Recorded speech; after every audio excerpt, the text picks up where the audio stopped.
Hi friends, ఈరోజు చామదుంపల పులుసు చేస్తున్నా. ఫ్రెండ్స్, చామదుంపలు ఉడికించి పొట్టు తీసాను. ఇవి కొంచెం ఆయిల్లో వేయించుకుందాము. ఫ్రెండ్స్, ఇలా ఆయిల్లో వేయించుకోవటం వల్ల జిగురు పోతుంది, చామదుంపకు ఉండే జిగురు. మళ్ళీ టేస్ట్ కూడా యాడ్ అవుతుంది. మెంతులు వేసుకుందాం, ఆవాలు జీలకర్ర వేసుకుందాం, ఎండుమిరపకాయలు వేసుకుందాం, అల్లం వెల్లిపాయ వేసుకుందాము, ఉల్లిపాయలు వేసుకుందాం. కొంచెం ఎక్కువనే పడుతుంది పులుసు కదా. ఫ్రెండ్స్, టమాటాలు వేసుకున్నాం. ఉల్లిపాయ పూర్తి ఎలాగ అవసరం లేదు, పులుసు కదా, సగం వేస్తే చాలు. పసుపు వేసుకుందాం, 1 స్పూన్ కారం వేసుకుందాం, సరిపడా సాల్ట్ వేసుకుందాం. మంచిగా అన్నీ తీసుకుందాము. చింతపండు పులుసు వేసుకుందాము. ఫ్రెండ్స్, కొంచెం ధనియాల పొడి వేసుకుందాము. మసాలా ఏమొద్దు. ఫ్రెండ్స్, చామదుంపలు వేసుకుందాం,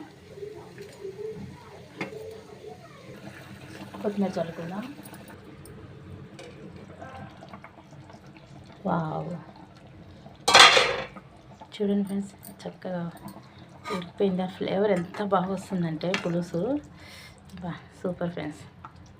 ఎంత కలర్ఫుల్ ఉంది, నాకైతే మటన్ కర్రీ గుర్తొస్తుంది. ఓకే ఫ్రెండ్స్, ఇది ఈరోజు పులుసు.